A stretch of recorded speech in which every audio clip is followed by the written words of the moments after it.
रहे हैं देश लाइव, देश की आवाज। इस वक्त हूं मैं द्वारका में। आप पीछे देख सकते हैं ये तमाम कितनी सारी यहाँ पे नावें बोट सारी पड़ी हुई है।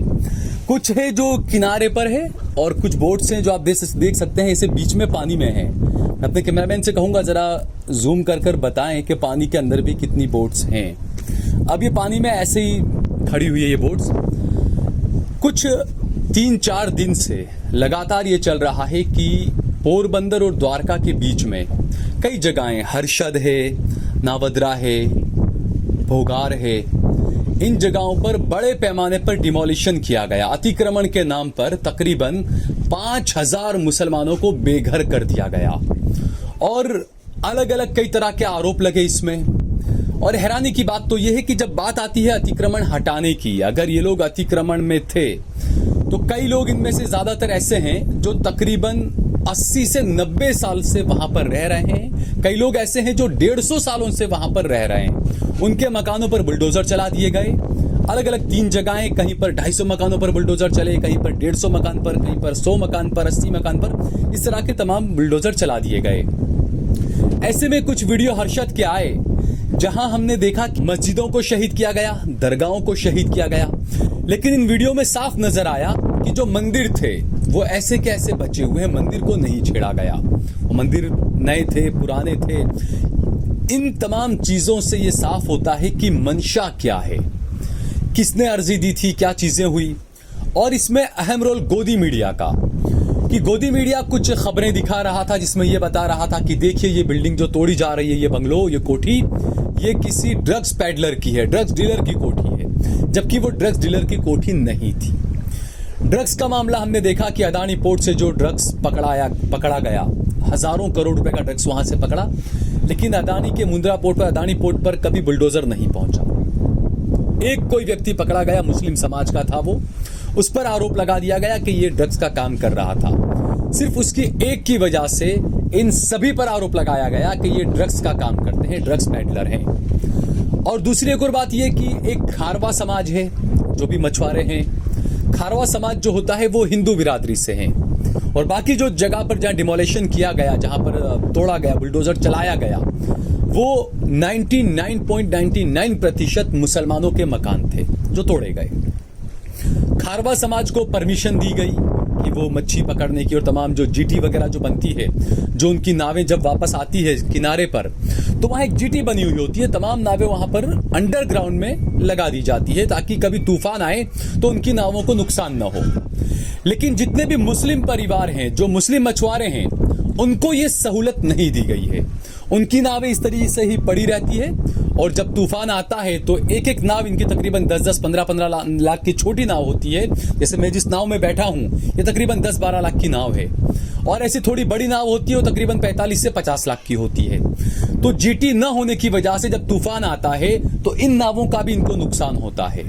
और जब हमने कुछ मछुआरों से बात की, हम आपको और दिखाएंगे कि जब तूफान आता है उनकी नाव ऐसे बर्बाद हो जाती है तो उनको दोबारा बैठा होने में जो नुकसान उनका होता है, आर्थिक रूप पर इतना टूट जाते हैं आर्थिक रूप पर कि उन्हें दोबारा खड़ा होने में कम से कम 5 साल लग जाते हैं, क्योंकि 12 लाख की और 40 लाख की नाव बनाना ये हंसी खेल नहीं है।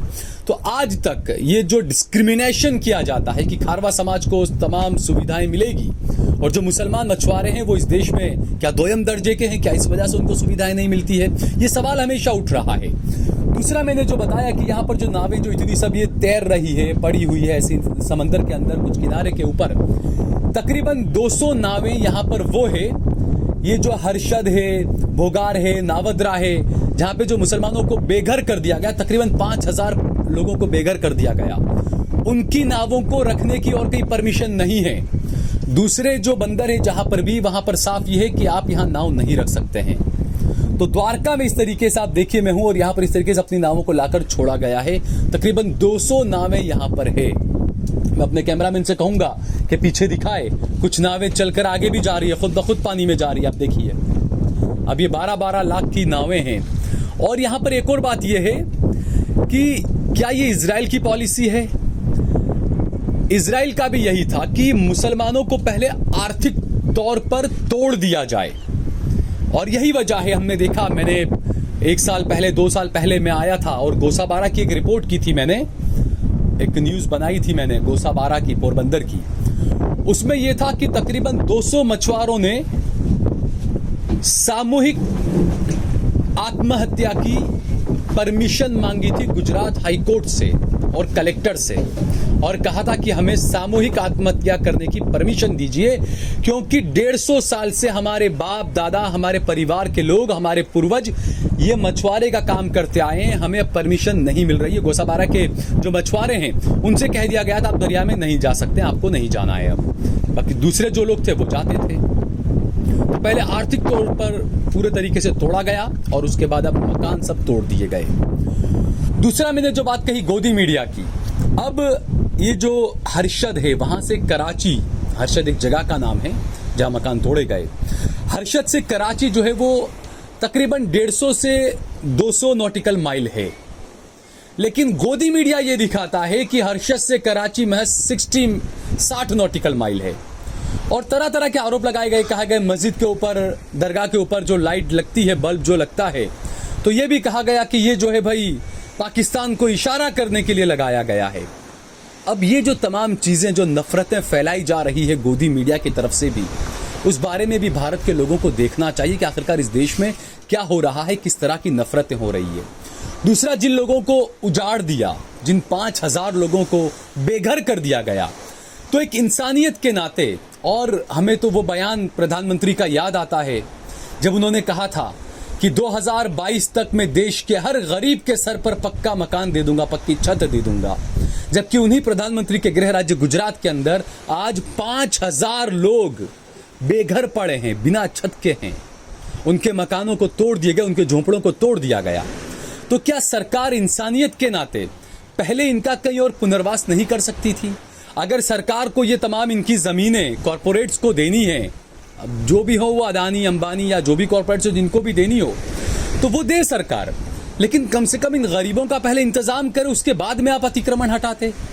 ये तमाम चीजें कई सवाल खड़े कर रही है। और 2024 के चुनाव से पहले ड्रग्स का एक बड़ा मुद्दा बना गुजरात के अंदर भी और कई जगहों पर। तो कहीं ना कहीं ये मामला भी मुसलमानों पर थोपा जा रहा है कि मुसलमान जो मछुआरे हैं वो ड्रग्स का काम करते हैं। जबकि मैंने जो कहा कि अगर एक व्यक्ति सिर्फ पकड़ाया है, आप उसके खिलाफ कानूनी कार्रवाई करें, उसको सब करें, आप उसकी सजा पूरी कम्युनिटी को कैसे दे सकते हैं? पूरे गांव के गांवों को आप उसकी सजा कैसे दे सकते हैं? तो सरकार को इसके बारे में जरूर सोचना चाहिए। हम कोशिश करेंगे कि इस मामले में कलेक्टर से बात करने की कोशिश करेंगे। जो गांव है अलग अलग जहां पर ये बुलडोजर चलाए गए, उन गांवों के सरपंच वगैरह हैं, हम उनसे भी बात करने की कोशिश करेंगे और गांव के लोगों से भी हम बात करेंगे, हम आपको जरूर बताएंगे।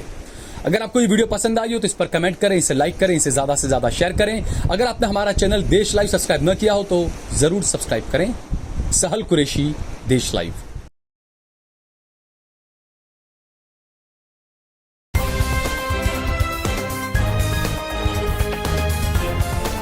देश और दुनिया की तमाम छोटी और बड़ी खबरों के लिए हमारे चैनल को सब्सक्राइब करना न भूलें और बेल का बटन जरूर दबाएं।